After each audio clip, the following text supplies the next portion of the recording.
Hello guys, आज हम हिंदी साहित्य का इतिहास एवं काल विभाजन के संबंध में चर्चा करेंगे। जो कक्षा 10वीं में अक्सर पूछा जाने वाला प्रश्न है। इस प्रश्न के माध्यम से कई प्रश्न बन सकते हैं जो आज हम यहाँ पर समझेंगे। इससे पहले यदि आपने मेरी वीडियो को, मेरे चैनल को सब्सक्राइब नहीं किया, चैनल को सब्सक्राइब करें, बेल आइकन प्रेस करें तथा वीडियो अच्छा लगे तो लाइक करें। चलिए शुरू करते हैं। प्रश्न है आज का, हिंदी पद्य साहित्य को कितने कालों में विभाजित किया गया है? इन कालखंडों की समय सीमा भी बताइए। हिंदी पद्य साहित्य को कितने कालखंडों में विभाजित किया या कितने कालों में विभाजित किया गया है?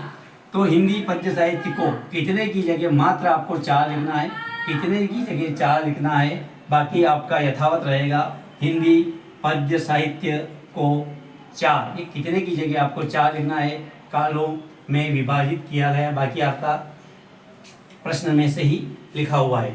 इन कालखंडों की समय सीमा भी बताइए। इन कालखंडों की समय सीमा, इन कालखंडों की समय सीमा भी बताइए की जगह आपको लिखना है, निम्न है। अब बात यहाँ पर यह है कि इसको किस ट्रिक से सरल भाषा में इस 4 कालखंडों के जो 4 भाग है इनको अपन कैसे समझें, ये ट्रिक मैं आपको बताना चाहता हूँ। काल विभाजन है, हिंदी पद्य का जो साहित्य का जो 4 कालों में विभाजित किया गया है वो काल है, 4 काल है जो मैं यहाँ आपके सामने लिख रहा हूँ। 1, 2, 3 और ये 4, ये 4 आपके क्रम है। इन 4 क्रम में 4 काल विभाजन है। आपको इसको ट्रिक याद रखने का सबसे बढ़िया और आसान तरीका है आ भरी आ, यानी किसी को बुलाना है, आप कोई चीज़ पानी की गिलास भरी हुई है, आप खाली आ जाइए, आ भरी आ, ये आपने किसी व्यक्ति से या अपने मित्र से बोल देगा आ भरी आ, यानी यहाँ पर भरी हुई है। केवल ये याद रखना है कि आ भरी, आ भरी आ, केवल ये याद रखना है कि आ भरी आ। अब आ से बनता है आपका आदिकाल, भ से बनता है भक्तिकाल, री से बनता है रीतिकाल और आ से बनता है आधुनिक काल।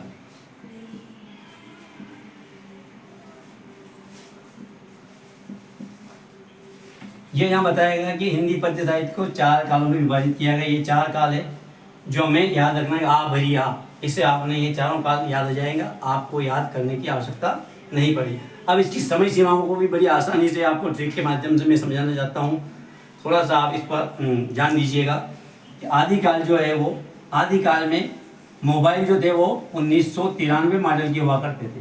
तो यहाँ पे लिखना आपको, इसकी जो समय सीमा है वो सन लिखना आपने को कि सन 993 से शुरू करना है, सन 993 ईस्वी से। तो किसी ने कहा कि आप 993 मॉडल बहुत ख़राब होता है, अच्छा नहीं होता है, तो सामने वाले ने बोला कि 993 ख़राब होता है तो 13 भी 18 होता है, यदि 13 भी 18 है, यदि मेरा 993 खराब है तो 13 भी 18 है, यदि 13 18 ईस्वी, यानी सन 993 ईस्वी से सन 13 18, यानी मेरा 18 है तो 13 भी 18 ई तक, यानी ईस्वी तक, ये आपका आंसर है। ये आपको याद रखना है। इसके बाद बहुत सरल है, भक्ति काल। भक्ति काल में वहाँ पर आपसे पीछे से आगे लेना है, सन 1300, यानी 13 18, यानी 1318 ईस्वी से इसको 3 बार जोड़ना है, 13 के बाद 14 15 और 16, यानी से सन